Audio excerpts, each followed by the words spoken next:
성경이 말하고 있는 바는 어느 정도는 나에게 필요하고 어느 정도는 필요 없는 그런 얘기가 아닐 것입니다. 성경이 말하고 있는 바에 내 삶이 들어가야 될까요? 내 삶에 필요한 바에 성경이 들어와야 될까요? 물론 둘 다 은혜일 것입니다. 둘 다 은혜이지만, 그러나 우리는 내 삶의 한계 안에 성경이 가두어질 수 있다는 것이 너무 안타까운 것이죠. 그래서 성경이 뭔가 말을 하고 있다는 얘기는 비단 이해가 잘 되지 않고 내가 받아들여지지 않아도 마치 이런 거 아닐까요? 비가 내리고 내리다 보면 그 내 몸에 들어온 것들이 씻겨나가고 씻겨나가는 것처럼, 마치 콩나물 시루에 물이 부어지면 당장에 콩나물이 자라지 않는 것처럼 보여도 그 물이 필요한 것처럼 내 삶에 하나님의 그 은혜의 단비가 내리게 되는 것과 같을 것입니다. 또한 내가 걸어갈 그 길에 대한 내 삶의 토양이 든든해지게 되는 것이겠죠. 또 기초가 세워지는 것이겠죠. 반석이 되는 것이겠죠. 정말 필요하다면 이 말씀이 깨달아져서 이 말씀 위에 내 삶이 걸어가져야 되는데, 너무 안타까운 것은 내 삶은 이미 걸어가지고 있습니다. 시간이 흘러가고 있습니다. 말씀을 채 깨닫기도 전에, 말씀이 기초가 되기 전에, 말씀이 반석이 되기 전에 이미 내 삶은 세워지지 않으면 안 되며, 시도되어지지 않으면 안 되며, 뭔가 선택하지 않으면 안 되고, 뭔가 결정하지 않으면 안 됩니다. 하나님의 음성을 기다려야 되는 줄 알고, 하나님의 음성이 앞서갈 줄 알고, 하나님 그분이 날 도울 줄 알고 인내하면 되는 걸 알지만, 그 인내하지 못할 만큼 우리 삶은 수많은 것들을 이미 요구하고 있습니다. 수많은 것들이 이미 요구되고 있습니다. 그래서 먼저 살지 않으면 안 될 것처럼 느껴지죠. 아니, 먼저 살지 않으면 안 될 것처럼 삶이 돌아가고 있습니다.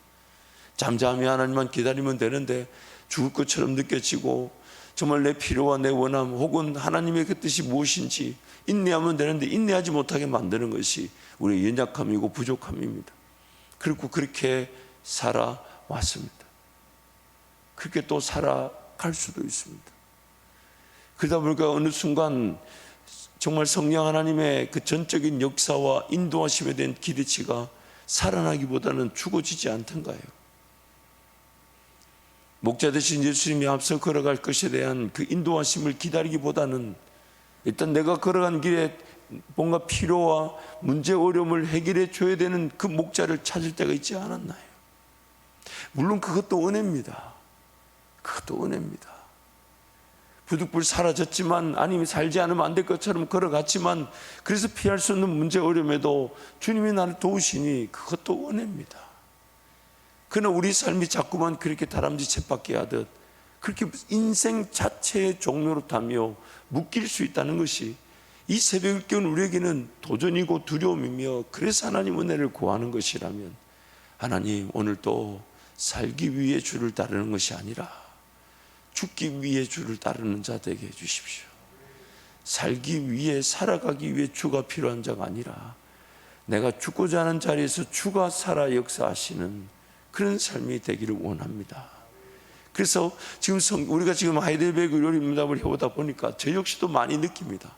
참 그 말씀이 심오함이 있어요. 그 말씀이 지나치는 만큼 깊이가 있어요. 정말 오늘 내 삶에 당장의 어떤 은혜가 되지 않을 것 같은 그 지나친 이론적인 부분과 지식적인 부분도 있는 것 같아요. 그러나 기록되어져 있다면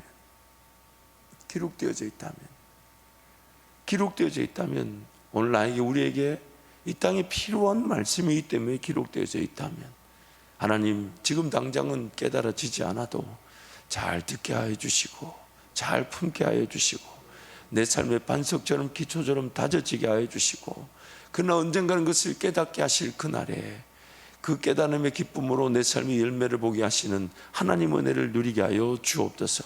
그것이 오늘 우리가 사모해야 될 내용일 것입니다. 그래서 여러분, 이 새벽에도 하나님이 무엇을 말씀하시든지 저와 여러분을 위해 주시는 말씀으로 알고 그 말씀을 사모하고 그 말씀을 기대하고 매일매일 그 기대와 그 간절함과 그 사모함으로 주의 전에 달려나오시기를 축복합니다. 오늘 제45문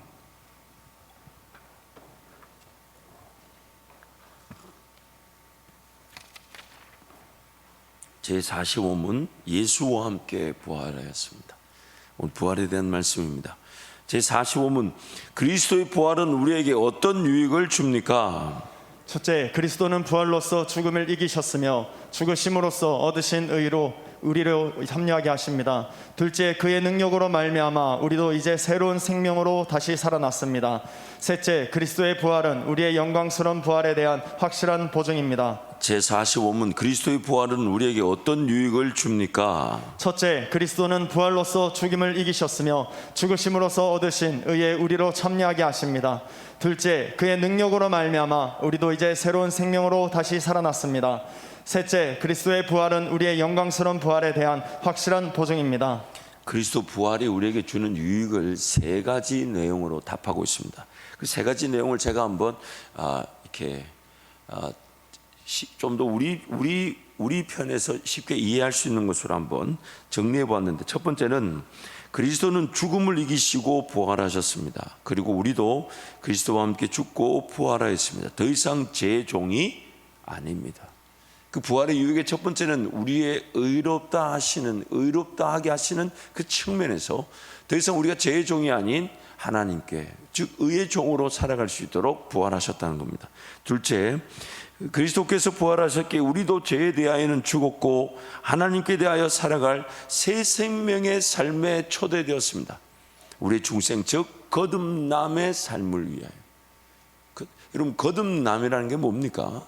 다시 태어났다. 그러면 죽은 것에 관심을 둬야 됩니까? 아니면 사라진 것에 관심을 둬야 됩니까? 다시 태어났어요. 너무 안타까운 거는 인생의 50년, 60년을 그렇게 보내고 난 다음에 다시 태어났어요. 그러면 50년, 60년 사라졌던 삶에 관심을 둬야 됩니까? 아니면 그때부터라도 앞으로 사라질 삶에 집중해야 되는 겁니까? 사라질 삶에. 그게 거듭남이죠. 그럼 셋째, 그리스도께서 부활하셨다는 것은 우리가 누릴 이 땅에서의 현재적 부활과 재림의 날의 미래적 부활이 보장되어 있다는 것입니다. 우리의 부활과 영화를 보장하시기 위해서 예수님은 부활하셨다는 것입니다. 그래서 첫 번째, 그리스도는 죽음을 이기시고 부활하셨습니다. 그리고 우리도 그리스도와 함께 죽고 부활하였습니다. 더 이상 제 종이 아닙니다. 즉 우리는 이미 의롭다함을 받았습니다. 여러분, 다시 한 번 더 강조하겠습니다. 우리에게 뭔가 요구되는 게 하나도 없습니다. 세상이 처음 지어졌을 때도 요구되어진 게 없었습니다. 뭘 해야만 했고, 뭐가 노력이나 공로나 행위나 혹은 뭔가 조건을 해결해야만이 하나님을 만나고 하나님께 영광이 되고 하나님을 예배하는 그런 존재가 아니었습니다. 우리에겐 요구되어진 게 아무것도 없었어요. 그저 하나님을 알아가고 하나님 음성을 듣고 하나님을 경험하고 그 반응으로 하나님을 기뻐하며 감사하며 예배하면 되는 것이었습니다. 그리고 그 구원도 마찬가지입니다. 이미 예수님이 이루어 놓으신 것을 우리가 그저 깨닫고 이해하고 믿고 받아들이고 붙잡고 인내하며 베푸실 것, 누리게 하실 것, 경험하게 하실 것, 알아가게 하실 것, 그것이 오늘 우리에게 주어진 은혜인 것입니다. 그래서 우리를 대신해서 죽으셨습니다. 또 우리를 대신해서 부활하셨습니다. 왜냐하면 예수님은 죽으실 필요가 없는 참 하나님, 참 사람이셨어요. 예수님은 부활하실 필요가 없는 참 사람, 참 하나님이셨어요. 그 자체가 하나님의 은혜가 담겨지는 깨끗한 그릇이었어요. 또한 그 인성이 연약하여 무너지고 쓰러질 것을 그의 하나님의 신성이 보호하고 지키시고 인도하셨어요. 근데 지금 우리도 마찬가지라 그랬어요. 우리 죄 가운데 있는 인성이 깨끗해질 수 있도록 예수님이 죽어주셨어요. 또한 그 죄 가운데 있는 그 그릇, 더러워진 그릇이 죄는 빠져나오고 하나님의 의가, 하나님을 알아가는 것이 하나님의 지식이 성령의 충만에 담기도록 우리를 지금 보호하고 계시죠. 보호하고 계시죠. 그래서 이미 그의 죽으심과 부활하심은 내가 죽고 부활할 것을 이루신 것이니까 우리는 그러면 그 죽으심이 무엇인지 부활하심이 무엇인지 그냥 여기면 되고 받아들이면 되고 그 앞에서 그 죽으심과 부활하심에 따라 삶을 내어드리면 되는 것인데, 아니 좀 더 쉽게 표현할게요. 창세전, 아니 세상을 처음 지었을 때 그 아담의 위치로 돌아가면 되죠. 듣고 하나님을 기뻐하고 하나님을 즐거워하면 되는데 지금 안 들으려고 하고 거절하려고 하고 불순종하려고 하고 안 들은 채도 살아가려고 하는 우리 자신들. 그래서 죽으라는 겁니다. 이미 죽었다는 것을 인정하라는 겁니다. 가치가 없다는 것을 빨리 깨달으라는 겁니다. 나는 이미 아무런 소용이 없는 죄인이라는 것이 예수 그리스도의 십자가에서 이미 선언이 되었습니다. 내가 그리스도와 함께 십자가에 못 박혔다는 것은 하나님이 그렇게 선언하신 것입니다. 너희들은 아무런 가치가 없다. 하나님께 영광을 돌릴 만한 게 하나도 없다. 하나님께서 쓰실 만한 게 아무것도 없다. 죽었다. 그것을 인정하고 그것을 받아들인 자마다 살려고 하지 않고 죽고자 하죠. 갖다 놓고, 하나님 오늘 또 제 인간적 정욕으로 살아가려고 할 겁니다. 어떤 죄에 제가 시달릴지 모릅니다. 어떤 미혹에 빠질지 모릅니다. 어떤 유혹에 사로잡힐지 모릅니다. 어떤 죄가 나를 또 위협하며 미혹하고 유혹하고 넘어뜨리고 쓰러지고, 그래서 하나님의 자녀의 권세를 맛보지 못하게 그렇게 나를 넘어뜨리게 할지 모릅니다. 하나님 은혜를 베풀어 주십시오. 그것이 자기 부인, 자기 죽음이며 그 다음부터는 놀라운 은혜가 주어질 때 내 인생이 감당되어야 될 것은 감당되어지게 하실 것이고, 또한 보지 못했던 일들을 보게 하실 수 있고요, 걸어가 보지 못했던 길을 걸어가게 하실 수 있고, 새로운 꿈과 비전이 품어지게 하실 수도 있습니다. 성령 하나님이 최고의 은혜를 최적절하게 베풀어 주시는 것이죠. 그래서 우리는 그 예수 그리스도의 죽으심과 부활하심이 나에게 요구되는 것이 아니라 이미 나를 위해 이루어 주신 것이니까, 그럼 이루어지신 일이 무엇인지를 알고자 하고 깨닫고자 하며 그 이루어지신 것을 토대로 한 걸음 걸어가야 되죠. 내가 죽었다면, 가치가 없다면, 오히려 내가 지금 살아있다고 여겨진 이 모든 것들이 장애물이 된다면, 내 욕심이나 내 정욕이 혹은 육체가 좀 잘 먹고자 하고 잘 입고자 하고 인간적인 어떤 권세와 권력과 부와 명예를 취하고자 하고, 아니면 어떤 숨어있는 욕심이 있을지 모르니까 그런 것들을 다시금 십자가 앞에 내려놓고 인정하고, 하나님 도와주십시오. 가치가 없는데 가치 없는 것들이 나를 여전히 지배하려고 합니다. 죽었는데 죽은 것들이 나를 죽이려고 합니다.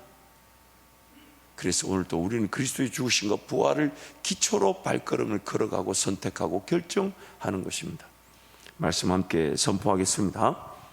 예수는 우리를 범죄함을 위하여 내어줌이 되고 또한 우리를 의롭다 하심을 위하여 살아나셨느니라. 만일 죽은 자가 다시 사는 것이 없으면 그리스도도 다시 사신 것이 없으실 것이요, 그리스도께서 다시 사신 것이 없으면 너희의 믿음도 헛되고 너희가 여전히 죄 가운데 있을 것이요, 또한 그리스도 안에서 잠자는 자도 망하였으리니. 두 번째, 그리스도께서 부활하셨기에 우리도 죄에 대하여는 죽었고 하나님께 대하여 살아갈 새 생명의 삶에 초대되었습니다. 거듭났다는 겁니다. 거듭났다는 것은 이제 살아갈 길. 여러분 인생길을 한번 돌아보세요. 여러분 예측하고 예상하고 알고 걸어왔습니까? 아니면 그냥 걸어왔습니까? 아니면 인생길을 뒤돌아보세요. 태어난 순간부터 지금까지 단 한 걸음이라도 알고 걸어왔습니까? 아니면 일단 걸어가보고 삶이 결정되었습니까? 인생 자체가 원래 알 수 없는 길, 정말 하나님 그분이 나를 지으셨다는 그 주인이 아니면 내 인생은 버려진 걸 겁니다. 버려진 걸 거예요. 그래서 그 모르는 길을 마땅히 하나님을 찾아야 되겠구나, 이게 인간의 마땅한 반응일 텐데 그 이 마땅한 반응이 죄인됨으로 인하여 나타나지 않는다는 거예요. 그래서 기어이 죄 가운데 빠져 어덕거리는 걸 예수님이 죽어주셔서 부활하셔서 다시 살려주셨는데, 그래서 우리는 거듭났는데, 그럼 우리의 관심사는 뭐가 돼야 됩니까? 다시 거듭났다는 말은 여전히 이제 우리가 하나님과 함께 동행할 그 길을 모른다는 얘기입니다. 그래서 그걸 믿음의 세계라 그러고, 어쨌든 우리는 싫든 좋든 간에, 내가 믿든 안 믿든 간에 믿음으로 말미암아 삽니다. 근데 그 믿음이 하나님이 주시는 믿음으로 사는 건지, 아니면 그냥 잘 될 거야, 괜찮을 거야, 이 길로 가도 해볼 만할 거야, 내 잘못된 믿음으로 사는지, 그 둘 중에 하나일 뿐입니다. 사람들이 하나님을 섬기든 안 섬기든 다 어쨌든 믿음으로 사는데, 자기 믿음으로 사는지 아니면 하나님이 선물로 주신 믿음으로 사는지 그 차이일 뿐이에요. 그래서 오늘도 궁금한 거예요. 왜냐하면 오늘도 새날입니다. 어제와 같지가 않아요. 과연 오늘도 나에게는 어떤 길이 펼쳐지고 어떤 만남이 있을지, 아니면 어떤 위험이 있을지, 어떤 어려움이 있을지 우리는 아무도 모릅니다. 그래서 이 새벽을 깨고 달려나 우리에게 그 은혜를 구하는 것은 그겁니다. 어쩜 이렇게 구해야 되지 않을까요? 하나님, 어제와 같은 날로 치부되지 않게 도와주십시오. 그냥 사라지는 날로 살고 싶지 않습니다. 살고 난 다음에 하나님을 찾고 싶지 않습니다. 걸어가기 전에, 사라지기 전에, 만약 제가 먼저 깨달을 것이면 깨닫게 도와주시고, 먼저 기도해야 될 것이 있으면 기도하게 하시고, 아니면 이미 붙잡고 기도하게 하신 것 있다면 그 이미 붙잡고 기도한 일을 끝까지 하나님 바라보며 인내하게 도와주시고, 오늘 또 그러나 사랑해야 될 것을 사랑하게 하시고, 섬길 것을 섬기게 하시고, 즐거워할 것을 즐거워하게 할 것이고, 감사할 것을 감사하면서 우리 주님과 동행하는 그런 하루가 되게 해 주십시오. 하루가 되게 해 주십시오. 그게 바로 오늘이라는 은혜의 삶인 것입니다. 함께 말씀을 선포하겠습니다. 그러므로 우리가 그의 죽으심과 합하여 세례를 받음으로 그와 함께 장사되었나니, 이는 아버지의 영광으로 말미암아 그리스도를 죽은 자 가운데서 살리심과 같이 우리로 또한 새 생명 가운데서 행하게 하려 함이니라. 긍휼에 풍성하신 하나님이 우리를 사랑하신 그 큰 사랑을 인하여 허물로 죽은 우리를 그리스도와 함께 살리셨고, 너희가 은혜로 구원을 얻은 것이라. 또 함께 일으키사 그리스도 예수 안에서 함께 하늘에 앉히시니, 그러므로 너희가 그리스도와 함께 다시 살리심을 받았으면 위의 것을 찾으라. 거기는 그리스도께서 하나님 우편에 앉아 계시느니라. 위의 것을 생각하고 땅의 것을 생각지 말라. 이는 너희가 죽었고 너희 생명이 그리스도와 함께 하나님 안에 감추었음이니라. 찬송하리로다. 우리 주 예수 그리스도의 아버지 하나님이 그 많으신 긍휼대로 예수 그리스도의 죽은 자 가운데서 부활하심으로 말미암아 우리를 거듭나게 하사 산 소망이 있게 하시며. 아멘. 아멘. 골로새서 그 말씀 참 한번 따라할까요? 위의 것을 생각하고 위의 것을 생각하고 땅의 것을 생각하지 마라. 생각하지 마라. 위의 것을 생각하고 위의 것을 생각하고 땅의 것을 생각하지 마라. 생각하지 마라. 항상 하늘 보고 살아가는 삶, 그것이 궁극적으로는 예수 그리스도의 다시 오시는 재림의 날을 기대하는 것일 것이고, 오늘도 살아간다면 하늘로부터 내리는 신령한 복을 얻고자 하며 하늘로부터 내리는 신령한 은혜를 맛보고자 하고, 하늘로부터 내리는 그 하나님의 그 은혜의 단비, 은혜의 소망, 은혜로 살아갈 그 은혜를 기대하는 오늘 우리의 삶. 항상 사람들은 사방이 막혔을 때만 하늘을 쳐다보는 경향이 있는 것 같아요. 그러니까 이 성경을 모르는 사람들도 만드는 말이 뭐냐면, 뭐라고 하더라? 솟아날 구멍이 있다 그러잖아요. 솟아난다는 말이 이거 위로 간다는 얘기잖아요. 사람들은 꼭, 저와 여러분이죠, 뭐 사람들이 할 거 없어요. 저와 여러분 꼭 사방이 막혀야만이 하늘을 쳐다보는 참 이상한 습성을 가지고 있는 것 같아요. 참 여러분은 참 대단하세요. 여러분 얘기를 하는데도 전혀 아닌 것처럼 그렇게 표정을 지으시는 것은 굉장한 것도 실력이라고 생각합니다. 여러분 그렇지 않았나요? 꼭 사방을 둘러보고 해볼만 하고, 시도해볼만 하고, 도전해볼만 하고, 한번 선택해볼만 하고, 한번 걸어갈 볼만한 일이 하나라도 있으면 끝까지 그거까지 하늘을 쳐다보지 않는 것 같아요. 하나님을 의지하지 않는 것 같아요. 그러다 꼭 막다른 길을 만나고 어려움을 만나고 안 되는 길을 만날 때 그제서야 전부여 의지 없다고 달려나오는 게 우리 아니었나 이 말이에요. 참, 사랑하는 성도, 우리 매일매일 하늘 쳐다보고 사십시다. 하늘 보고 사십시다. 오히려 땅을 볼 때는 두려움일 수 있고 염려있을 수 있습니다. 오히려 그럴 때 하나님 무지하고 하나님 바라보고, 아니 처음부터 하나님 바라보고 살아가면 어떨까요? 그 제가 참 못된 생각입니다만은, 이렇게 목에 기부스를 이렇게 하면 하늘 보지 않을까. 그래서 이 목에 기부스를 이렇게 좀 어디 파는 데가 있으면 제작해서 교회 올 때만이라도 좀 이렇게 하늘만 볼 수 있도록. 또 갑자기 이렇게 하니까 또 굉장히 교만한 것처럼 보입니다만은, 우리 세 번째, 그리스도께서 부활하셨다는 것은 우리가 누릴 이 땅에서의 현재적 부활과 재림의 날의 미래적 부활이 보장되어 있다는 것입니다. 우리의 부활과 영화라는 말이 뭡니까?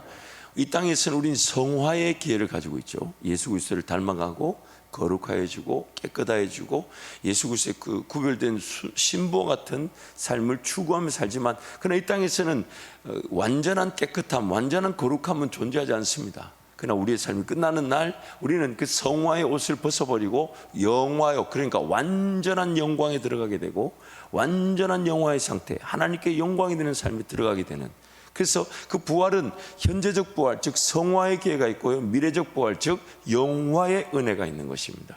말씀 함께 선포하겠습니다. 예수를 죽은 자 가운데서 살리신 이의 영이 너희 안에 거하시면 그리스도 예수를 죽은 자 가운데서 살리신 이가 너희 안에 거하시는 그의 영으로 말미암아 너희 죽을 몸도 살리리라. 그리다 이제 그리스도께서 죽은 자 가운데서 다시 살아 잠자는 자들의 첫 열매가 되셨도다. 사망이 사람으로 말미암았으니 죽은 자의 부활도 사람으로 말미암는도다. 아담 안에서 모든 사람이 죽은 것 같이 그리스도 안에서 모든 사람이 삶을 얻으리라. 오직 우리의 시민권은 하늘에 있는지라 거기로서 구원하는 자 곧 주 예수 그리스도를 기다리노니 그가 만물을 자기에게 복종케 하실 수 있는 자의 역사로 우리의 낮은 몸을 자기 영광의 몸의 형체와 같게 병케 하시리라. 그래서 예수 그리스도는 반드시 부활하셔야만 했습니다. 예수 그리스도는 반드시 부활하셔야만 했습니다. 그래서 내용들을 한번 제 우르시는 수의 내용의 그 깊이가 있는데 한번 정리해 봤는데요. 첫 번째는 예수 그리스도 그분의 영광과 성부 하나님 아버지의 영광을 위해서 부활하셔야만 했습니다. 두 번째, 그리스도의 죽으심과 부활에 관하여 선포되었던 예언들, 즉 하나님의 불변하는 작정들을 이루기 위해서 부활하셔야만 했습니다. 근데 세 번째, 이게 중요하죠. 다시 사신 예수 그리스도의 위엄과 권능 때문입니다. 왜냐하면 그리스도께서는 사망 권세 아래 붙잡혀 계실 수가 없으시기 때문입니다. 이 붙잡혀 계실 수가 없다는 것은 그분의 인성으로는 죄와 사망의 법의 지배를 당하지 않는 의인이셨기 때문에 그러하셨고, 그분의 신성으로는 독생, 즉 성자 하나님이셨기 때문에 사망의 권세 아래 묶여 있을 수가 없었던 것입니다.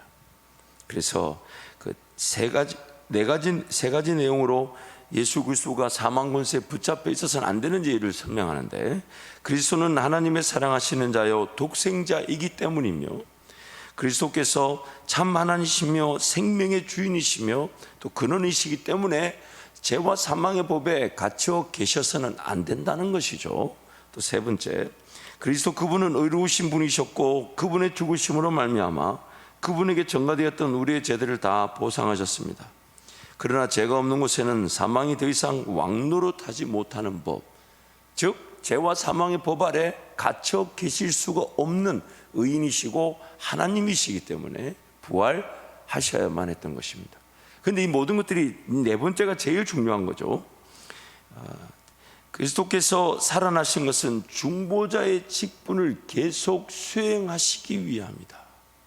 만약에 예수 그리스도가 죽기만 하셨다면요, 무슨 문제가 있냐면 두 가지 문제가 생기게 됩니다. 첫 번째는 그냥 희생 제물, 한 사람의 영혼을 구원할 희생 제물로 끝나버립니다. 예수 그리스도 죽기만 하신다면 구약에 드렸던 희생 제물과 다를 바가 없어요. 그 한 사람의 그 죄만 그냥 속하고 죽어버리는 것입니다. 두 번째 문제는 뭐냐면, 오늘 우리가 필요한 은혜는 죄에서 용서함만이, 즉 죄에서 건져내는 것만이 필요한 것이 아니라 건져낸 그 자들이 새로운 생활, 새 생활의 길, 하나님과 동행하는 성령 충만의 길을 걸어가야 되는데, 성령 충만의 길을 걸어갈 인도자가 없다는 거예요. 예수님이 죽기만 하셨다면 우리는 지금도 여전히 동물의 제사로 평생에 한번 새로운 길을 걸어가 보지 못한 채 살아갈 겁니다. 평생 그 죄의 문제 제대로 해결하지 못해가지고 짐승을 잡아도 내 죄가 훨씬 더 많이 빨리 짓다 보니까 나중에는 뭐 염소 잡다가 양 잡다가 뭐 비둘기 잡다가 아니면 밀가루 들이다가 그것까지 드릴 게 없어가지고 제대로 죄의 문제 해결하지 못한 채 죄에 사로잡혀 살았을 겁니다. 평생 제 전전긍긍하에 살았을 거예요. 그것만이 문제가 아니에요. 성령 충만의 은혜, 생명의 성령의 배부를 통해 내가 자유하고 해방되는 은혜, 생명의 성령 일매들이 맺히는 은혜, 나는 죽고 예수가 사는 은혜, 진정 하나님의 백성으로서 하나님을 기뻐하고 즐거워하는 은혜, 하나님 그분 한 분이면 충분한 은혜, 이 모든 은혜는 누리지 못했을 것입니다. 그래서 예수 그리스도는 반드시 근거를 가지고 죽으셨고 근거를 가지고 살아나셨어요. 그 의인됨은 그 죄의 보상을 완벽하게 치르셨기 때문에 그 의인됨으로 살아나셨으나 또한 그는 죽음에 처해질 수 없는 참 하나님이셨기 때문에 부활하셔서 우리의 죄에서 건져내시는 분이실 뿐만 아니라 또한 여전히 죄의 지배가고 있는 우리 저와 여러분을 생명의 길로 인도하시는 중보자, 목자가 되시는 것입니다. 그래서 참 하나님이시며 참 사람이신 중보자로서는 영원히 다스리시는 것이 합당했습니다. 우리의 형제요 참 사람이신 중보자께서 계속해서 우리를 위하여 간구하시며 또한 영원한 제사장으로서 우리 대신 하나님 앞에 나타나셔야 했습니다.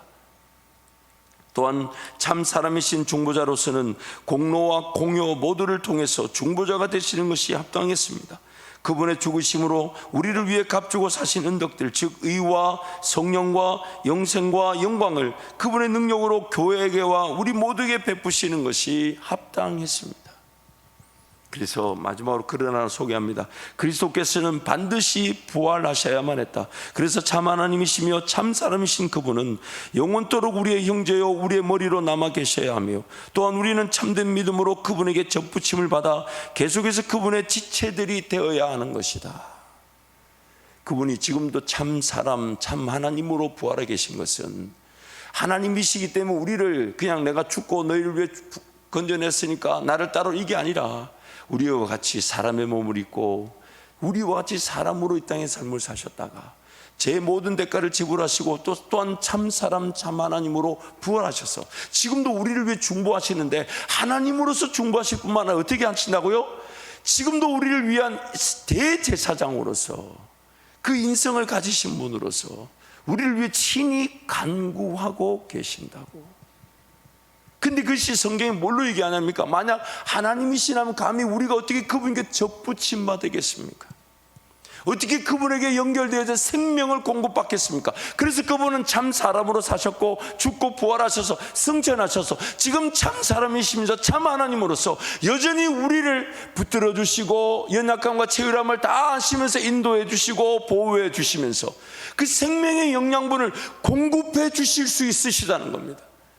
우리가 그분께 지금 연결되어져 있으니까 그분이 하나님이시라면 우리는 연결되어 줄 수 없었을 것인데 그분이 참 사람이시기 때문에 지금도 우리를 붙드시고 형제로서 또한 우리를 접붙이셔서 영양분을 끊임없이 흘러보내셔서 그래서 마땅히 기도를 받으셔야 될 분이 지금도 우리를 위해 친히 간구하고 계십니다.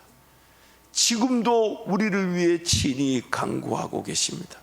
우리의 연약한 부족함을 아시기 때문에 또 그에 따른 그 은혜가 무엇이 필요한지 무엇이 있어야 되는지 우리 연약하고 부족해서 무엇을 구해야 되는지 무엇이 필요한지도 모르는데 우리 예수님은 우리를 위해 간구하고 계시는 참 사람이시면서 참 하나님이시 우리를 이끄시기에 충분한 목자가 되시는 것입니다. 그래서 예수님은 부활하셔야만 했던 거예요. 그 부활의 주님 지금 우리와 함께 하셔서 이 땅에서도 지금도 죽을 수 있고 지금도 예수로 인해 살아날 수 있는 기회, 그러다가 머지않은 그날 예수님 다시 오시는 그날에 정말 영원한 영광으로 들어가는 날 온전한 부활로 우리 주님과 함께 영원한 천국의 삶을 살아가게 되는 것입니다. 사랑하는 성도 여러분, 오늘 또 우리는 예수와 함께 죽을 수 있는 기회를 가졌어요. 왜냐하면 사는 것이 우선일까요? 죽는 것이 우선일까요? 여러분, 사는 것이 우선입니까? 죽는 것이 우선입니까? 내가 죽지 않으면 삶은 없죠. 그렇다면 오늘 또 나는 예수와 함께 죽는 게 최고의 영광인 줄 알고 하나님 나를 또 예수와 함께 잘 죽도록 은혜를 베풀어 주십시오. 이미 나는 가치가 없습니다. 이미 나에게 속한 모든 것은 죽었습니다. 그렇게 하나님 선포하신 게 맞습니다. 내가 살아보니까 진짜 나는 아무런 가치가 없는데 가치가 있는 줄 착각하며 그거 붙들고 살았어요. 보이는 대로, 들리는 대로, 깨달아지는 대로, 잘못된 믿음으로 믿어지는 대로 얼마나 무식하고 용감하게 살았는지 몰라요. 야, 정말 제가 요즘 그 화요일마다 우리 사역자들 성경 공부를 하는데 정말 제가 속에서 우리 사역자들하고 성경 공부를 해서 그런지 몰라도 더 많이 느껴지는 게 뭐냐면, 첫 번째, 야, 우리가 정말 엄청난 죄인들이구나. 제가 성경 공부 교재를 준비하면서 저 자신을 보면서 죄인인 줄 알고, 그리고 성경 공부를 가르치다 보니까 그 사역자들 보니까 엄청나게 죄인들이에요. 아니, 그게 느껴져요. 그리고 두 번째 느껴진 게 뭐냐면, 야, 정말 제가 모 전도사님이라고 말하지, 모 승길 죄송한데 어쨌든 그 전사님이 제가 뭘 얘기하니까 뭐라 하냐면, 무식하면 이러니까 딱 전사님 바로 자기도 모르게 딱 나와. 용감하죠. 야, 제가 그 말, 자기도 모르게 나온 거예요. 제 앞에 앉아가지고. 그래서 그거 들으면서, 야, 그래도 한 사람이라도 정직하니 다행이다. 그런데 여러분, 날마다 우리 죄인됨을 깨닫고 내가 죽어야 함을 인식할 수 있다면 그것만큼 큰 은혜가 있겠습니까? 왜냐하면 그 죄인됨을 아파할 줄 알고 내가 죽어야 됨을 고백하는 그 순간이 이제 예수가 살아 역사하실 시간이나, 우리는 그리 아니하실지라도 내가 예수 그리스도의 십자가에 달린 자처럼 죽을 수 있다는 것이 우리 구원의 은혜이자 삶을 살아가는 행복인 것입니다. 그렇게 그 죽음에 대한 기쁨이, 그 죽음에 대한 그 가치가 누려진다면 우리도 사도 바울처럼 그렇게 고백하는 거예요. 나는 지금이라도 죽어서 주와 함께 거하는 것이 좋다. 그래서 사는 것이 그리스도니, 어차피 내 인생에 살아가시는 것은 그리스도니 나는 지금 죽는 것이 유익하나, 그러나 나를 살려두신다면 이것은 나를 위한 것이 아닌 복음을 전하며 죽어가는 영혼들을 위한 너희를 위한 것이다. 멋있는 고백. 오늘 우리 한밭절 모든 성도들의 고백일 줄 믿습니다. 우리 함께 찬양하겠습니다.